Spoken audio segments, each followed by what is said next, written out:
Hello everyone.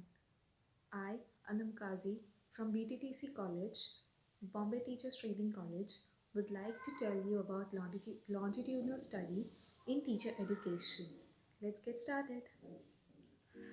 Teacher education plays a pivotal role in shaping competencies, attitudes, and professional identities of educators. Longitudinal studies, which involve the systematic collection of data from the same group of individuals over an extended period, offer a unique perspective into the professional journey of the aspiring teachers from their initial journey to the early years of their professional career. Longitudinal study is as follows. Longitudinal study is an observation research method in which the data is gathered for the same subjects repeatedly over a period of time. Longitudinal research methods projects can extend over years or even decades. Moving further to the meaning of longitudinal study, a longitudinal study is an observational research method in which data is gathered for the same subjects repeatedly over a period of time. Longitudinal research projects can extend over years or even decades. Longitudinal studies are often used in social personality and clinical psychology to study rapid fluctuations in behaviors, thoughts, and emotions from moment to moment or to day to day. An example of longitudinal approach is the marshmallow study conducted in the America. A controversial study about the children and the marshmallow might change your understanding.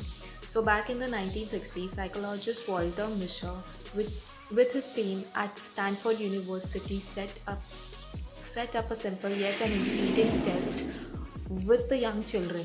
They placed each child in a room with a marshmallow on a table.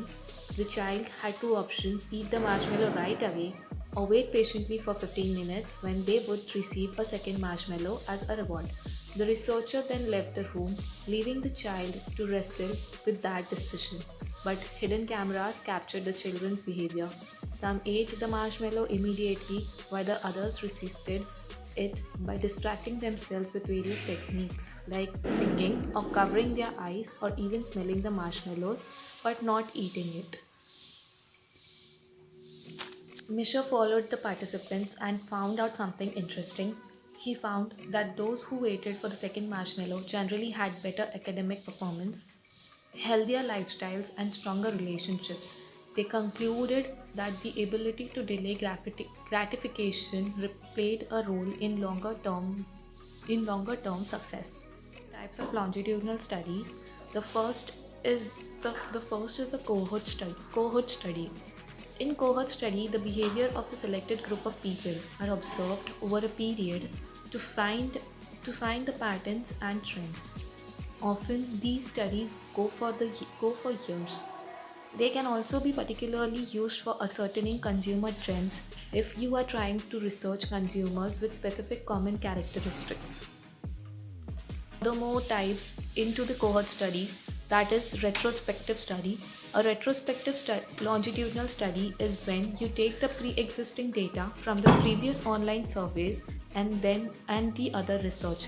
The objective here is to put the results in larger timeline and observe the variation in results over time.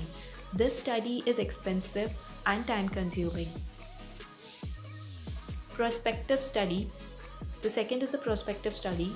It requires the collection of new data and is quick in time and quick in time and cheap.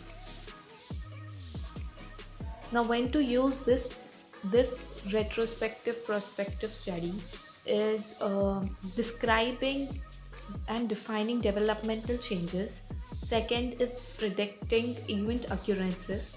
Third is identifying treatment effects assigned. And fourth is measuring durations between events. This is how you can use the longitudinal cohort studies, a type of longitudinal study, which is the first type. The second is the panel study. Panel study is simply observing that sample size over a time. Panel studies are designed for the purpose of quantitative analysis. Through the data from the online surveys, you can identify common patterns in the responses from your sample, which remains the same over time. In panel studies, it is crucial that the same set of people to be studied over time. The third type of longitudinal study is the repeated cross-sectional. Repeated cross-sectional is one type of survey design and uses data in which the same information is asked to an independent sample at each interval. Concluding the longitudinal study, I would like to say is that studying teachers over a long time help us understand how they grow and face challenges. Similarly, with the students too. Researchers collect data on teaching methods, professional growth, and how policies affect teaching. But it needs a lot of money and resources because it takes a long time keeping participants engaged, and maintaining data accuracy is hard because people may move or things may change. Even with challenges, this kind of study gives us more reliable and info compared to short-term studies. It helps us understand about the long-term effects of teacher programs, development efforts, and policy changes. Longitudinal studies are good for finding cause and effect in teacher education. Tracking changes over time helps us link interventions, experiences, and outcomes.